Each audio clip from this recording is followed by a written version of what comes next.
வணக்கம். நீங்கள் இணைந்திருப்பது சமூகத்தின் இன்றைய பிரதான செய்திகளோடு.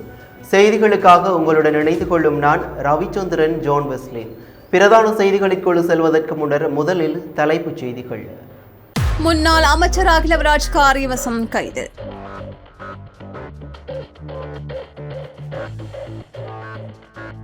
சீரற்ற வானிலை. வடக்கிலிருந்து வந்த பயணிகளிடம் 400 ரூபாய் சூறையாடல். மண் சரிவில் மாட்டிக்கொண்ட தனியார் பஸ் பயணிகள் குமுறல். எங்களுக்கு ஒரு ஆளுக்கு 400 எல்லாத்துக்கும் எடுத்தாங்க.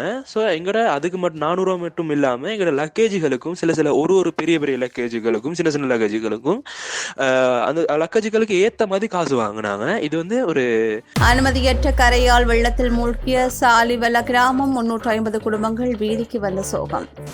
ගමේ එලත් යනවා. ඒ එලේ පිරලා තියෙන්නේ අඩි 4-5ක් විතර. අපි මේ වෙනතුරු ඒගොල්ලන්ට අපි මේකටත් දැනුම් දුන්නා නගර සභාවටත්. ஜிசிஇ உயர்தர தேர்வை ஒத்திவைக்க கோரிய மனு விசாரணையின்றி தள்ளுபடி. உச்சநீதிமன்றம் உத்தரவு.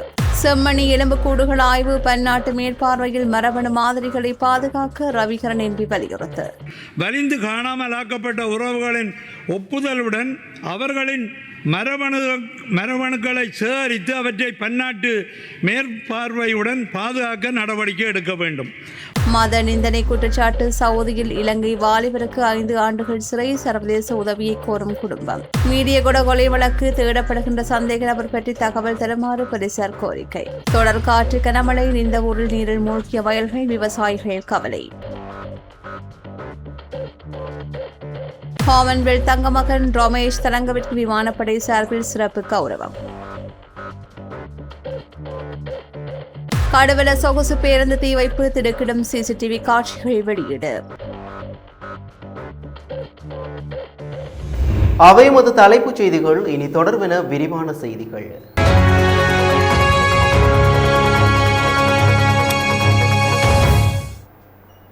முன்னாள் அமைச்சரும் ஐக்கிய தேசிய கட்சியின் சிரேஷ்ட உறுப்பினருமான அகில விராஜ் காரியவசம் லஞ்சம் அல்லது ஊழல் பற்றிய சாட்டல்களை புலனாய்வு செய்வதற்கான ஆணைக்குழுவினால் இன்று காலை கைது செய்யப்பட்டுள்ளார். முன்னாள் ஜனாதிபதி ரணில் விக்ரமசிங்கவின் ஆலோசகராக பணியாற்றிய காலத்தில் ஜனாதிபதி செயலகத்தைச் சேர்ந்த 2 பணியாளர்களை தனது தனிப்பட்ட அலுவலக பணிகளில் ஈடுபடுத்தினார் என்ற குற்றச்சாட்டு தொடர்பில் வாக்குமூலம் வழங்குவதற்காக அவர் இன்று காலை ஆணைக்குழுவில் முன்னிலையானார். அதனைத் தொடர்ந்து ஆணைக்குழுவின் அதிகாரிகளால் மேற்கொள்ளப்பட்ட விசாரணைகளின் அடிப்படையில் அவர் கைது செய்யப்பட்டார்.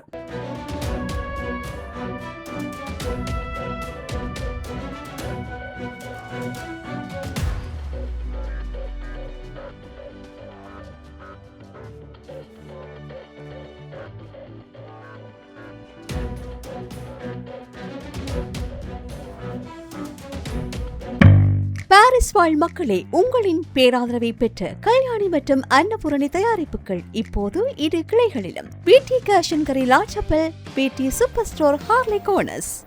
மலையகத்தில் நிலவும் சீரற்ற வானிலை காரணமாக யாழ்ப்பாணத்திலிருந்து ஹட்டன் நோக்கி வந்த தனியார் பேருந்து பயணிகள் நடுவழியில் கடும் அவதிக்குள்ளாகியுள்ளதுடன் கூடுதல் கட்டண கொள்ளைக்கும் ஆளாகியிருப்பதாக அதிர்ச்சி புகார்கள் எழுந்துள்ளன. நேற்று யாழ்ப்பாணத்திலிருந்து ஹட்டன் நோக்கி பயணித்த தனியார் பேருந்து ஹட்டன் குயில்வத்தை பகுதியில் திடீரென்று ஏற்பட்ட மண் சரிவு காரணமாக மேல் நோக்கி செல்ல முடியாமல் முடங்கியது. இதனால் பேருந்தில் பயணித்த பல்கலைக்கழக மாணவர்கள் உட்பட 30க்கும் மேற்பட்ட பயணிகள் கடுமையான சிரமங்களை எதிர்நோக்கினர். ஏற்கனவே யாழ்ப்பாணத்திலிருந்து ஹட்டன் வரையில் ரூபாய் 2700 பயண கட்டணமாக செலுத்தியிருந்த நிலையில் மண் சரிவு காரணமாக எஞ்சிய தூரத்தை கடக்க மாற்று ஏற்பாடாக சிறிய ரக மினி பேருந்து ஒன்றை நடத்துனர் ஏற்பாடு செய்துள்ளார். ஆனால் தாங்கள் வசூலித்த கட்டணத்திலிருந்து அந்த பேருந்துக்கான தொகையை கொடுக்காமல் பயணிகளிடம் மீண்டும் தலா 400 ரூபாவை வசூலித்துள்ளனர். அது மட்டுமின்றி பயணிகள் கொண்டு வந்த பொதிகளுக்கும் தனியாக 100 ரூபாய் முதல் 200 ரூபாய் வரையில் சட்டவிரோதமாக மேலதிக கட்டணம் அறவிடப்பட்டதாக பயணிகள் வேதனையுடன் தெரிவிக்கின்றனர். வழக்கமாக குயில்வத்தையிலிருந்து ஹட்டன் நோக்கி நகருகின்ற பேருந்திற்கு ரூபாய் 60 மட்டுமே பேருந்து கட்டணம் என்பது குறிப்பிடத்தக்கது. இந்நிலையில் அரசு பேருந்தில் வந்திருந்தால் இத்தகைய மண் சரிவு அசம்பாவிதங்களின் போது எந்தவிதமான கூடுதல் கட்டணமின்றி அரசு சார்பில் மாற்று பேருந்துகள் இயக்கப்பட்டிருக்கும் என்று சுட்டிக்காட்டும் பயணிகள் ஹட்டன் அரசு பேருந்து நிலையம் மாதந்தோறும் 9 கோடி ரூபாய் வரையில் வருமானம் ஈட்டுகின்றது. எனவே பயணிகள் இவ்வாறான சூழல்களில் தப்பிக்க ஹட்டன் யாழ்ப்பாணம் இடையே கூடுதல் அரசு பேருந்துகளை இயக்க அதிகாரிகள் உடனடியாக நடவடிக்கை எடுக்க வேண்டும் என்று மக்கள் கோரிக்கை விடுத்துள்ளனர். நான் ஒரு ஆசிரியர். ஜஃப்னா டு ஹட்டன் வந்துட்டு இருக்கும்போது குயில்வத்தன் ஒரு இடத்துல ஸ்லிப் போட்டதால பஸ் வந்து தொடர்ந்து பயணிச்சு கொள்ள முடியலை. ஸோ பஸ்ஸை நிப்பாட்டிட்டு பஸ்ஸுக்குரிய ஆக்கள் என்ன செஞ்சாங்கன்னு சொன்னால் எங்களுக்கு மினி பஸ் ஒன்று அரேஞ்ச் பண்ணி கொடுத்தாங்க. பஸ் அரேஞ்ச் பண்ணி கொடுத்ததுக்கு இப்போ நாங்கள் அங்கேருந்து பெரிய ஒரு கட்டணம் கட்டி தான் இங்கிட்டு வந்தோம். ஜஃப்னா டு ஹட்டன் வந்துட்டு இருந்தோம். இப்போ நாங்கள் நினச்சோம் அதில் கட்டணம் கட்ட தேவையில்லைண்டு. ஆனால் அதுக்கு மாறாக எங்களுக்கு ஒரு ஆளுக்கு 400 ரூபாய்னு எல்லாத்துக்கும் எடுத்தாங்க. ஸோ எங்களோட அதுக்கு மட்டும் 400 ரூபா மட்டும் இல்லாமல் எங்களோட லக்கேஜுகளுக்கும் சில ஒரு பெரிய பெரிய லக்கேஜுகளுக்கும் சின்ன லக்கேஜுகளுக்கும் அந்த லக்கேஜுகளுக்கு ஏற்ற மாதிரி காசு வாங்கினாங்க. இது வந்து ஒரு இதுல மனவேதனைக்குரிய காரணம் என்னன்னு சொன்னா, இதுல நாங்க மட்டும் வரல, நாங்க வேலை செய்யற ஆட்கள் வந்தாலும் பரவாயில்ல. இதுல வந்தது நிறைய ஜஃப்னா யூனிவர்சிட்டி ஸ்டூடெண்ட்ஸ் வந்தாங்க. யூனிவர்சிட்டி ஸ்டூடெண்ட்ஸ்ட்டு வந்து அங்கிருந்து ஒரு ஏற்கனவே பே பண்ணி வந்ததுனாலையும் அவங்க கையில காசு இல்லாத காரணத்துல எப்படி மேனேஜ் பண்ணி தான் அந்த காசை வந்து கட்டணத்தை வந்து கட்டி இங்கிட்டு தான் வந்தாங்க. எங்களுக்கு இருக்கிறது ஒரே ஒரு பஸ் தான், பிரைவேட் பஸ். அது இங்கேருந்து போகிறனாலும் அங்கேருந்து வரனாலும் அந்த ஒரு பஸ்ஸில் தான் வருவோம். எங்களுக்கு 2700 டிக்கெட் எடுப்பாங்க. நேற்று நைட் நாங்கள் வந்து காலையில் ஒரு 5 மணி மாதிரி வரும்போது ஹட்டனுக்கு கிட்டத்தட்ட வர ஒரு அரை மணித்தியாலம் முன்னுக்கு வர ஒரு இடத்துல வந்து மண் சரிஞ்சு ரோட் பிளாக் ஆகிருச்சு. அப்போ அதுக்கு மேலே பஸ் போகாதுன்னு பஸ்ஸை நிறுத்திட்டாங்க. செய்ய வழி இல்லாமல் 5 மணின்றது ஒரு இருட்டானது. இப்போ நாங்கள் எல்லாருமே நின்றோம், பஸ்ஸில் வந்து அவ்வளோ பேருமே நின்றோம். அப்போ அந்த சமயத்தில் வந்து கண்டக்டர் அதில் ஊர் வழியாக போகிற ஒரு மினி பஸ்ஸை வந்து அரேஞ்ச் பண்ணி தரோம். ஏன்னா அந்த வழியாக ஆட்டோவும் பைக்கும் மட்டும் தான் போகும், பஸ் போக இல்லாதுன்னு சொல்லிட்டாங்க. மினி பஸ்ஸை அரேஞ்ச் பண்ணி தரோம்னு சொல்லி சொன்னார். அப்போ அதுன்னு சொல்லி ஓகேன்னு சொல்லி நாங்கள் வெயிட் பண்ணிட்டு இருந்தோம். அந்த பஸ் வந்ததே ஒரு 6 மணி இருக்கும், கிட்டத்தட்ட ஒரு 1 மணித்தியாலம் வெயிட் பண்ணியிருப்போம். இப்போ அவர் அரேஞ்ச் பண்ணி தந்த பஸ்னால அவர் காசு கொடுத்துருப்பான்னு தான் நாங்கள் யோசித்தோம். ஆனால் பஸ்ஸில் ஏறின பிறகு தான் கண்டக்டர் வந்து டிக்கெட் எடுக்கிறாரு. அப்போ அவர் டிக்கெட்டையும் தர இல்லை, காசு மட்டும் கேட்டு வாங்கி எடுத்தார். அப்போ எவ்வளோன்னு பார்த்தா 400 ரூபா எடுத்தார். அது வந்து ஒரு 15 நிமிஷத்தில் போகிற தூரம். ஏன்னா வந்து அவர் போனது ஊர் வழியாக போகிற பஸ் ஒரு 15 நிமிஷத்துக்குள்ளே போயிடுச்சு. அது ரொம்பவே குறைவான தூரம். அந்த தூரத்துக்கு வந்து 400 ரூபா எடுத்தது வந்து மிகவும் பெரிய காசு.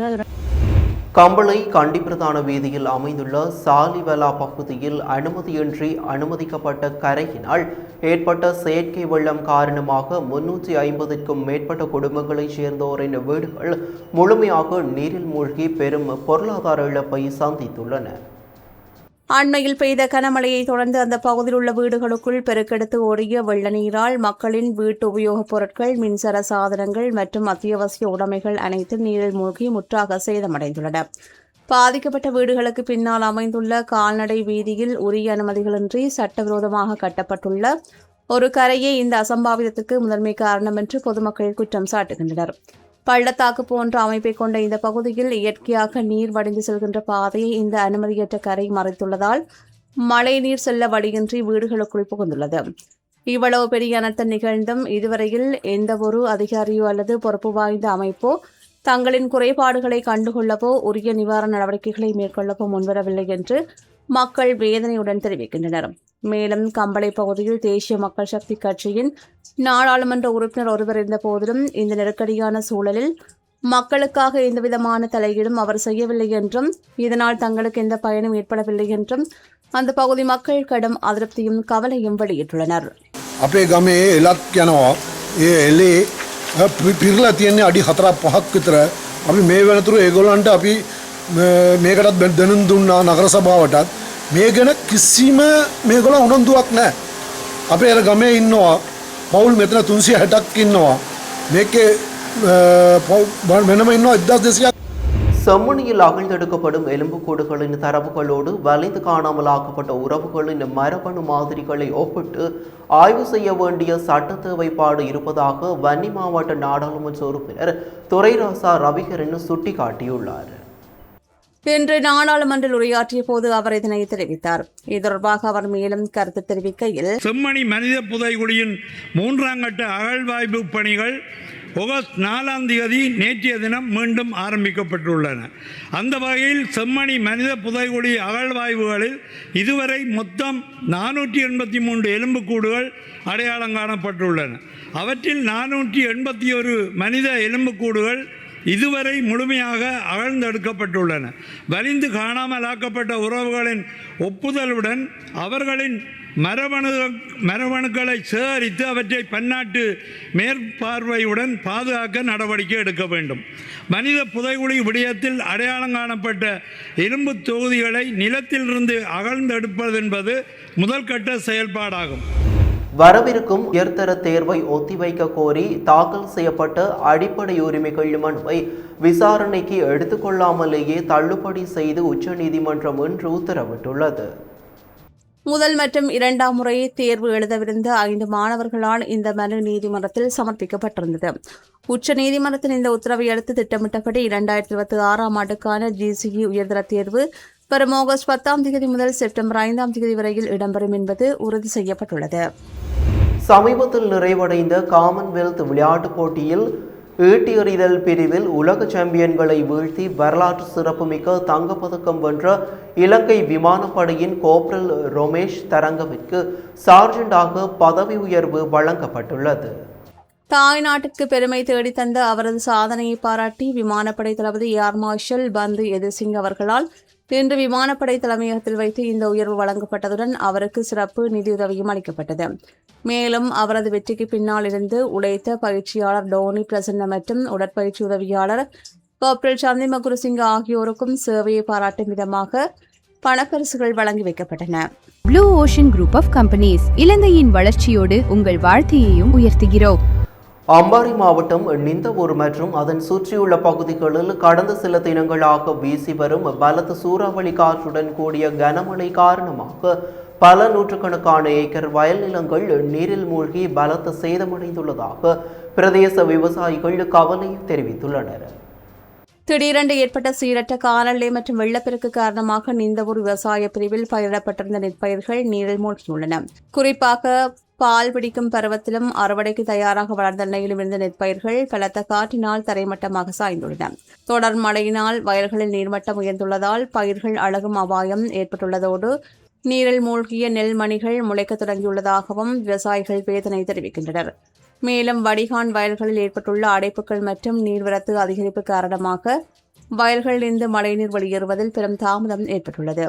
எரிபொருள் விலை உயர்வு, உரம் மற்றும் விதை நெல் செலவுகளுக்கு மத்தியில் கடன்பட்டாவது சாகுபடி செய்த தங்களுக்கு இந்த இயற்கை சீற்றம் பெரும் பொருளாதார பேரிடியை ஏற்படுத்தியுள்ளதாக பாதிக்கப்பட்ட விவசாயிகள் கவலை தெரிவிக்கின்றனர். எனவே பாதிப்புக்குள்ளான வயல் நிலங்களை விவசாய திணைக்கள அதிகாரிகளும் காமநல சேவை அலுவலர்களும் உடனடியாக பார்வையிட்டு சேத மதிப்பீடுகளை விரைவாக மேற்கொள்ள வேண்டும் என்று அந்த பகுதி மக்கள் கோரிக்கை விடுத்துள்ளனர்.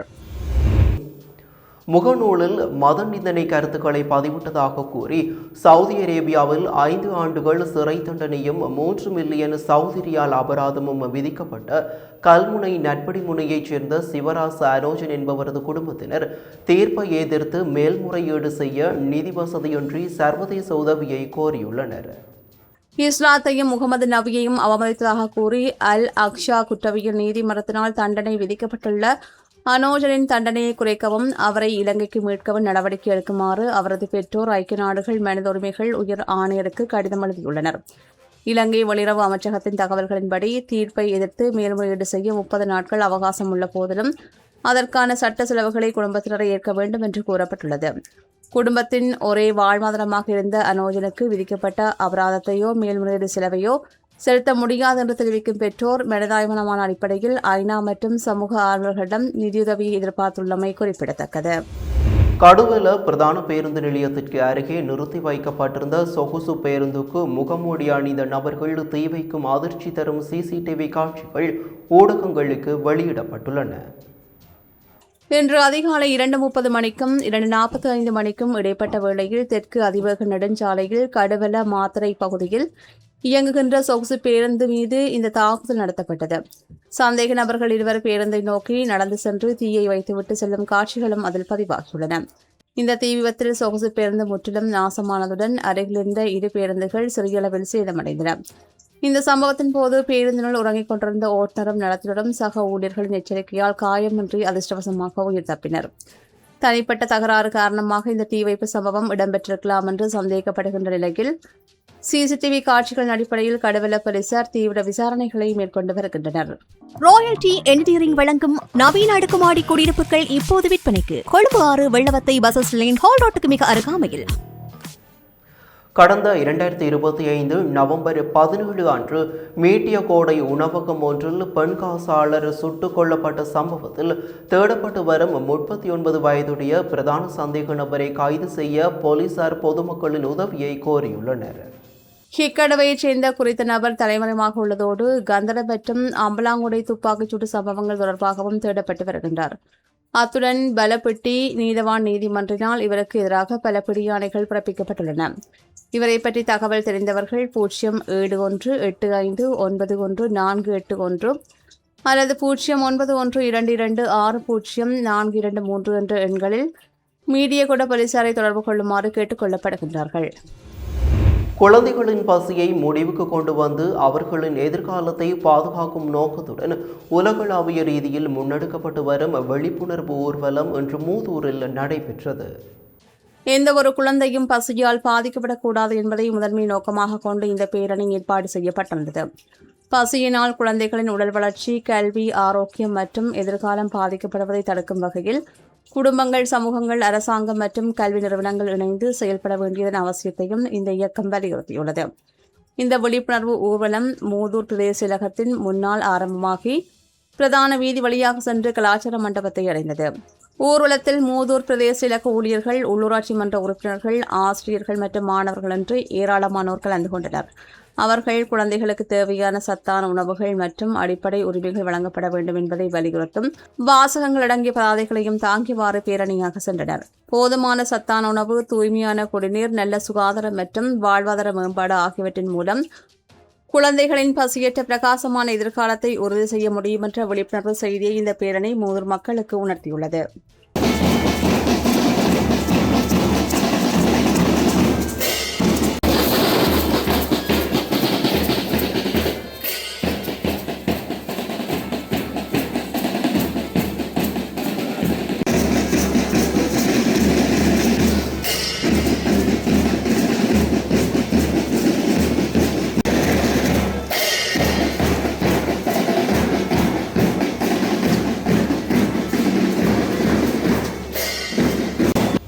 மூதூர் நல்லூர் கிராமத்தில் குவேனி பழங்குடி மக்களின் கலைகள், பண்பாடுகள், மரபுகள் மற்றும் மரபுரிமைகள் தொடர்பான பாரம்பரிய சிறப்பு நிகழ்வு இன்று வெகு விமர்சையாக நடைபெற்றது. வரும் ஆகஸ்ட் 9 சர்வதேச பழங்குடி மக்கள் தினம் கொண்டாடப்படவுள்ளதை முன்னிட்டு மூதூர் குவேனி பழங்குடி அமைப்பு இந்த நிகழ்வை ஏற்பாடு செய்திருந்தது. பழங்குடியின் அமைப்பினர் காடுகளுக்கு சென்று விறகு சேகரிப்பதற்கான சிறப்பு அடையாள அட்டைகள், கோடாரிகள் மற்றும் சாரங்கள் என்பன பயனாளிகளுக்கு இந்த நிகழ்வின் போது வழங்கி வைக்கப்பட்டன. இந்த நிகழ்வில் முதன்மை அதிதியாக கிழக்கு மாகாண ஆளுநர் பேராசிரியர் ஜெயந்தலால் ரட்னசேகர கலந்து சிறப்பித்தமை குறிப்பிடத்தக்கது.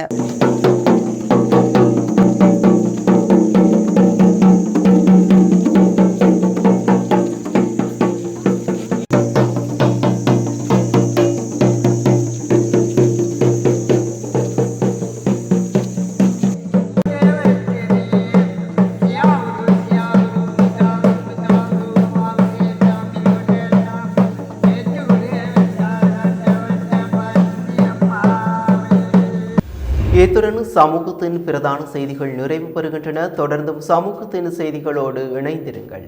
நன்றி, வணக்கம்.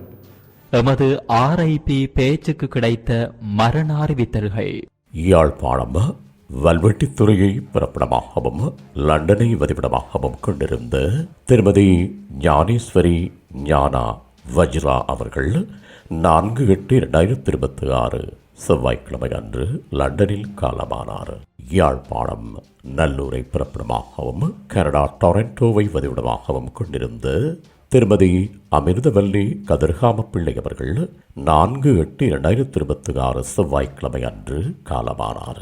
அம்பாறை கார்தீவைச் சேர்ந்த திருமதி பரமேஸ்வரி பொன்னம்பலம் அவர்கள் 4/8/2026 செவ்வாய்க்கிழமை அன்று காலமானார்.